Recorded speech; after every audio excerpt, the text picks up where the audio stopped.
HAARP stands for High Frequency Active Auroral Research Project and is described as a research instrument for studying the ionosphere, an ionospheric heater, or ionospheric radiation instrument, IRI, of which many exist, but HAARP is special.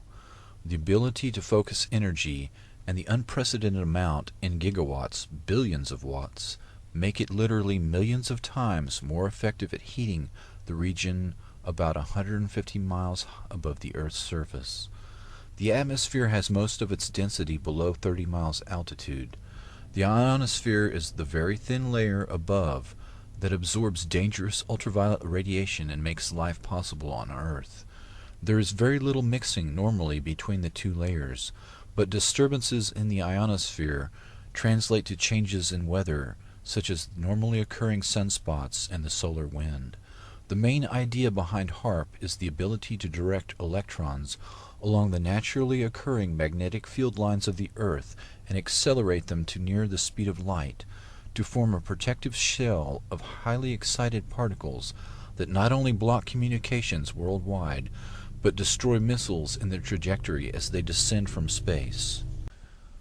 The effects can be localized by punching a hole through the ionosphere to superheat an area 30 kilometers in diameter into a plasma shield. Any missile or aircraft would be destroyed that tried to fly through the plasma, which is the fourth state of matter. A hole in the ionosphere above an enemy country could kill by allowing the solar radiation to strike the surface of the Earth unhindered. Weather modification can also be used as an instrument of warfare by manipulating the electrojet and the jet streams which dictate climate. The publicly stated aim is C3, or Communications, Command and Control. The margin of victory in war is to block or intercept enemy communications and to secure your own. The signals in the ELF range can be generated by HAARP and heard anywhere in the world, and are used for Earth-penetrating tomography, basically finding enemy submarines or underground bases. Volcanoes and earthquakes cause electromagnetic disturbances, and it is theorized that EM disturbances might themselves trigger earthquakes and volcanoes. Dr. Richard Williams says the high-energy experiments will generate the equivalent of the output of 10 to 100 large power generating stations, and that tests of these kinds could cause irreversible damage, unquote. HAARP is the world's largest electromagnetic broadcasting station and may represent an escalation in the electromagnetic wars. The project is a creation of the U.S. Air Force and Naval Research. Publicly, it is an ionospheric research instrument, but it can be used to control weather and do electromagnetic sweeps that can be used for mind control of large populations. HAARP, located 30 miles from Fairbanks, Alaska, is the real focus of anti-missile defense that SDI, the Strategic Defense Initiative, purported to be, and much more. The public patent was titled A Method and Apparatus for Altering a Region of the Earth's Atmosphere, Ionosphere, and Magnetosphere. Dr. Bernard Eastland, a physicist who holds a patent for the fusion torch, also holds about a dozen other related patents that were eventually purchased by E-Systems and Raytheon. Patent number 4686605 claims the following uses: cause total disruption of all forms of communications over a very large portion of the Earth, missile or aircraft destruction, deflection or confusion, weather modification by altering solar absorption, also altering composition of the atmosphere. This patent was classified by the Navy under National Security Order in 1987, but other patents exist for purposes of power beaming systems, artificial ionospheric mirror composed of a plasma layer, creation of artificial ionizing clouds above the Earth, defense system for discriminating between objects in space, nuclear-sized explosions without radiation, Dr. Yarrow states, Earth's axial spin means that a burst lasting more than a few minutes will slice through the ionosphere like a microwave knife, producing not a hole, but a long tear and incision." Unquote. According to Dr. Elizabeth Rascher, the ionosphere is prone to catalytic reactions, so if a small part is changed, a major change in the ionosphere can happen. HAARP documents admit that 1,000-fold greater amounts of energy can be released in the ionosphere than are injected. Stanford University experiments beaming radio waves, very low frequency waves, into the magnetosphere detected the signals halfway around the world. Some were amplified 1,000 times.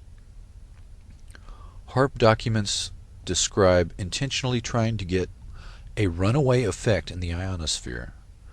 The instabilities commonly studied are approaching their maximum radio frequency energy dissipative capacity, beyond which the plasma processes will run away until the next limiting factor is reached. Unquote. The first atomic weapons testing was done without knowing if the chain reaction would stop or keep going. Dr. Robert Oppenheimer admitted years later that, quote, "the government knew that the scientists didn't know." Unquote.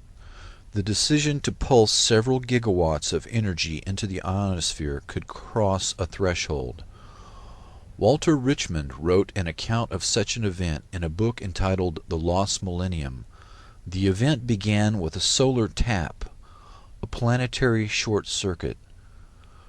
Quote, "the surge of power became an avalanche.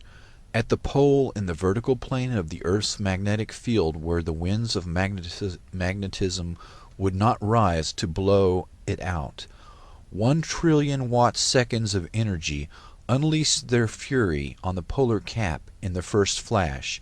Even as it discharged, the ionosphere was recharged from the solar furnace. The first flash became a mighty roar that poured an increased and now steady stream of energy through the now stabilized short circuit. Kilocubit after kilocubit of frozen wasteland boiled. Watt after ever-increasing watt, an avalanche of ever-increasing energy lit the polar cap with a glare that had never been seen before on Earth. Earth's an electrical motor. When the motor began to run wild, it would increase its rotational speed. Eventually the Earth would explode from increased centrifugal stress." Dr. Teller tried to sell Alaska on Project Plowshare, the use of 6 thermonuclear weapons to excavate a harbor at Cape Thompson, Alaska. In 1987, Dr. Edward Teller returned to Alaska to propose the installation of a laser-like weapon system on the north slope of Alaska. The weapon system Dr. Teller was trying to sell was classified and would not openly be discussed, but the presentations indicated this Star Wars weapon was in fact HAARP. In 1995, Congress killed funding for Star Wars, but HAARP continues as the ultimate SDI radio frequency radiation weapon. The HAARP project manager describes the experiment of Earth-penetrating capability using, quote, "frequencies of 10 to 20 Hz pulses per second, or maybe 1 Hz, 1 cycle per second type waves." Unquote. This range of frequencies are the same dominant frequencies within which the human brain normally operates. Objections to non-disclosure of the biological effects of ELF on living things were ignored. The military, particularly the Navy and Air Force, have extensive research on the negative effects of ELF. These effects have been well documented, but the government easily deflects public concern by playing down the effects and minimizing the risks. This is the same method used for other military systems, including nuclear weapons tests, LSD experiments, and radiation experiments, all carried out on unknowing subjects under the guise of national security.